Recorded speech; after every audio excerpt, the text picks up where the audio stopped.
ఆడపిల్లల్ని పాస్పోర్ట్ ఉందని చెప్పేసి గలప్ పంపేసి వాళ్ళ డబ్బులతో ఎంజాయ్ చేస్తున్నారు చాలామంది ఏజెంట్లు, మగవాళ్ళు.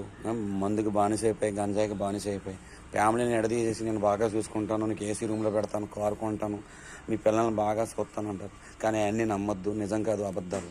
చర్చికి వెళ్ళే వాళ్ళకి, మసీదు వెళ్ళే వాళ్ళకి, టెంపుల్స్ వెళ్ళే వాళ్ళకి మరి ప్రతి మనిషికి చెప్తున్నాను, పాస్పోర్ట్ రూపంలో పాస్పోర్ట్ చేయంతానని భార్య బిడ్డలు ఎడగొట్టేసి వాళ్ళని గల్ఫ్ పంపించి వాళ్ళ డబ్బులతో ఎంజాయ్ చేద్దామన్న ప్రతి వాళ్ళకి నా హెచ్చరిక ఏంటంటే, ఆడపిల్లకి మన ఇంటికి రక్షణ బంధంలా ఉంచుకోవాలి తప్ప ఆడది బానిస కాదు, వంటింటి కుందేలు కాదు.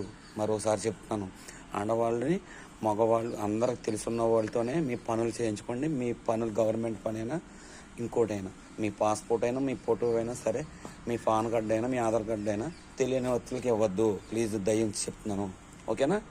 అది ఆడవాళ్ళని అడ్డం పెట్టుకొని చాలామంది చాలామంది అవుతున్నారు. అటువంటి పక్కలేసి వాళ్ళు మాత్రం పక్కకు కూడా జారినవ్వకండి.